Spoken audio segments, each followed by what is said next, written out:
तो आज हम न्यूटन का सेकंड लॉ डिस्कस करेंगे। हमने अपनी पिछली वीडियो में मोशन एंड फोर्स की वीडियो में न्यूटन का पहला लॉ और लॉ ऑफ इनर्शिया को डिस्कस किया था। लिंक डिस्क्रिप्शन में अगर आपने नहीं देखी तो पहले वो देखें। तो न्यूटन ने अपने पहले लॉ में ये बताया था कि कोई भी ऑब्जेक्ट अपना स्टेट तब तक चेंज नहीं करता जब तक कि उसमें कोई एक्सटर्नल फोर्स अप्लाई ना की जाए। इसकी पूरी डिटेल एक्सप्लेनेशन उसी वीडियो में है, तो आप वो देखें। अब न्यूटन का जो पहला लॉ था उसमें तो उसने लॉजिकल एक्सप्लेनेशन दी थी जो कि समझने की थी। लेकिन न्यूटन का जो सेकंड लॉ है उसमें थोड़ी कैलकुलेशंस आई हुई हैं। कैलकुलेशंस किस तरह आई हुई है वो भी हम डिस्कस करेंगे। लेकिन न्यूटन ने अपने सेकंड लॉ में ये कहा था कि अगर आप किसी भी ऑब्जेक्ट पे या किसी भी बॉडी पे फोर्स अप्लाई करेंगे तो उसमें एस्केलरेशन प्रोड्यूस होगी। मैं बता देती हूँ यहाँ पे कि acceleration is the rate of change of velocity. जब भी किसी ऑब्जेक्ट की वेलोसिटी में चेंज आता है तो वो एस्केलरेशन कहलाता है। तो ये कहा था कि अगर किसी ऑब्जेक्ट पे आप फोर्स अप्लाई करेंगे तो उसमें एस्केलरेशन प्रोड्यूस होगी। तो न्यूटन के अगर इस कॉन्सेप्ट को हम अगर गौर से समझें तो न्यूटन ने ये कहा था कि force is directly proportional to acceleration. यहाँ पे अभी हम जो डायरेक्ट प्रोपोर्शन मैं बता देती हूँ क्या होता है और इनवर्स प्रोपोर्शन, क्योंकि हम इसको आगे डिस्कस करने वाले हैं। डायरेक्ट प्रोपोर्शन ये होता है कि अगर कोई चीज बढ़ रही है, कोई वैल्यू बढ़ रही है, तो उसकी वजह से अगर सामने वाली भी वैल्यू बढ़े तो वो डायरेक्ट प्रोपोर्शनल है। अगर कोई वैल्यू कम हो रही है उसकी वजह से सामने वाली वैल्यू भी कम हो तो वो डायरेक्ट प्रोपोर्शन है। लेकिन अगर कोई वैल्यू बढ़ रही हो और उसकी वजह से उसकी जो दूसरी वाली वैल्यू है वो कम हो रही हो, ये इनवर्स प्रोपोर्शन है। इसकी एग्जांपल से मैं आपको समझाती हूँ कि अगर आपने पेपर में पढ़ाई करते, अगर आप ज्यादा पढ़ाई करेंगे तो आपके ज्यादा मार्क्स आएंगे, ये डायरेक्ट प्रोपोर्शन है। लेकिन अगर आपने ज्यादा पढ़ाई की और आपके कम मार्क्स आए तो ये इनवर्स प्रोपोर्शन है, ये उल्टा, इनवर्स उल्टा। और डायरेक्ट मतलब कि एक साथ बिल्कुल डायरेक्ट। तो ये है। तो न्यूटन ने ये कहा कि किसी भी ऑब्जेक्ट पे फोर्स अप्लाई करें तो उसका उसमें एक्सलेरेशन प्रोड्यूस होगी। तो force is direct proportional to acceleration. Force apply करेंगे तभी हमारे फोर्स अप्लाई करेंगे तभी एक्सलेरेशन प्रोड्यूस होगी। अब मसला हमारे पास ये आ गया है कि उसके बाद न्यूटन ने ये टेस्ट करना था कि मास भी एक्सेलरेशन के डायरेक्ट प्रोपोर्शन में होता है या नहीं होता। तो इसने ये किया कि दो ऑब्जेक्ट्स लिए और डिफरेंट डिफरेंट मासेस के लिए, ठीक है, और उन दोनों ऑब्जेक्ट पे सेम फोर्स अप्लाई की। 50-50 न्यूटन की वजह से कि फोर्स अप्लाई करी, और वो जो ऑब्जेक्ट थे उनके मासेस डिफरेंट थे। तो अब आप बताएं कि जो ऑब्जेक्ट, किस ऑब्जेक्ट में ज्यादा एक्सेलरेशन प्रोड्यूस होगी। ऑब्वियस सी बात है, जिस ऑब्जेक्ट का वजन कम होगा, जिस ऑब्जेक्ट का मास कम होगा, उस ऑब्जेक्ट में ज्यादा ज्यादा एक्सेलरेशन प्रोड्यूस होगी। और जिस ऑब्जेक्ट का मास ज्यादा होगा उस ऑब्जेक्ट में ज्यादा एक्सेलरेशन प्रोड्यूस होगी।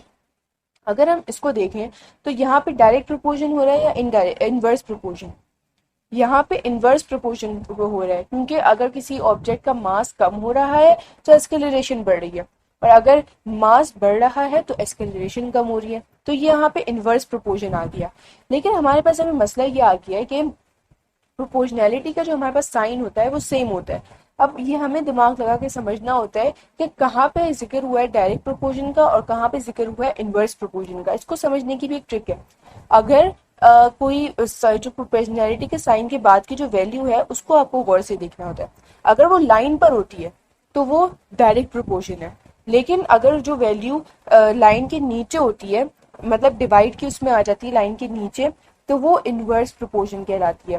तो यहाँ पे हमने बात ये की कि मास इनवर्स प्रोपोर्शन है, तो हम यहाँ पे प्रोपोर्शनैलिटी के साइन के नीचे लिखेंगे मास को, मतलब कि डिवाइड ऊपर 1 लगा देंगे ताकि हमें समझ आ सके कि मास इनवर्स प्रोपोर्शन है। तो ऊपर एग्जाम्पल के लिए हमने 1 लगा दिया और नीचे हमने डिवाइड का वो साइन लगा के नीचे हमने m लिख दिया। तो इससे हमें पता चल गया कि मास जो है वो इनवर्स प्रोपोर्शन है। अब अगर हम इन दोनों जो हमारे पास इक्वेशंस बन गई है, तो हम इनको अगर हम प्लस कर दें, इनको हम मर्ज कर दें, तो हमारे पास क्या बनेगा। तो हम इनको मर्ज इस तरह करेंगे कि हमारे पास एक्सेलरेशन एक ही जगह पे, हम यहाँ पे प्रोपोर्शनैलिटी का साइन लगाएंगे। जो लाइन से ऊपर होता है वो डायरेक्ट प्रोपोर्शन होता है, और हमारे पास यहाँ पे डायरेक्ट प्रोपोर्शन एफ है तो हम इसको लाइन के ऊपर लिख देंगे। हमारे पास इनवर्स प्रोपोर्शन क्या है, एम, तो उसको हम नीचे लाइन डाल के नीचे लिख देंगे, एम को नीचे लिख देंगे। ये हमारे पास हो गया। लेकिन इसका जो 1 ऊपर हमने लिखा था अब वो हमारे लिए मसला बन रहा है। ठीक है, उसको भी हमें लिखना पड़ेगा। तो हम a इज इक्वल्स टू के लिख देंगे, मतलब उस वन की जगह पे वो वन हमारे पास कांस्टेंट बच गया। तो उसको बताने के लिए हम कोई भी उसकी जगह पे अल्फाबेट लिख देते हैं, ठीक है, कोई भी लिख सकते हैं। मैंने यहाँ पे फर्स्ट से के लिख दिया, के एफ अपॉन एम। ठीक है, अब हम इनको आपस में मल्टीप्लाई करते हैं कि a इज इक्वल्स टू के को f से मल्टीप्लाई किया तो के एफ बन गया, लेकिन अब हम इसको m से नहीं कर सकते मल्टीप्लाई, ऊपर m जा भी नहीं सकता।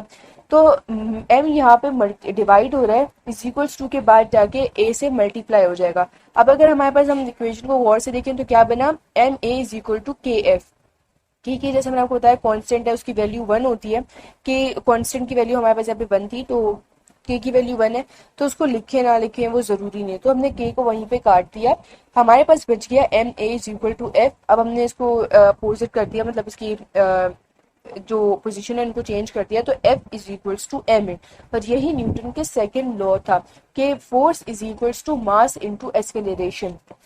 न्यूटन का जो सेकंड लॉ है वो काफी फेमस है, बहुत जगहों पे मतलब यूज भी होता है और बहुत जगहों पे पूछा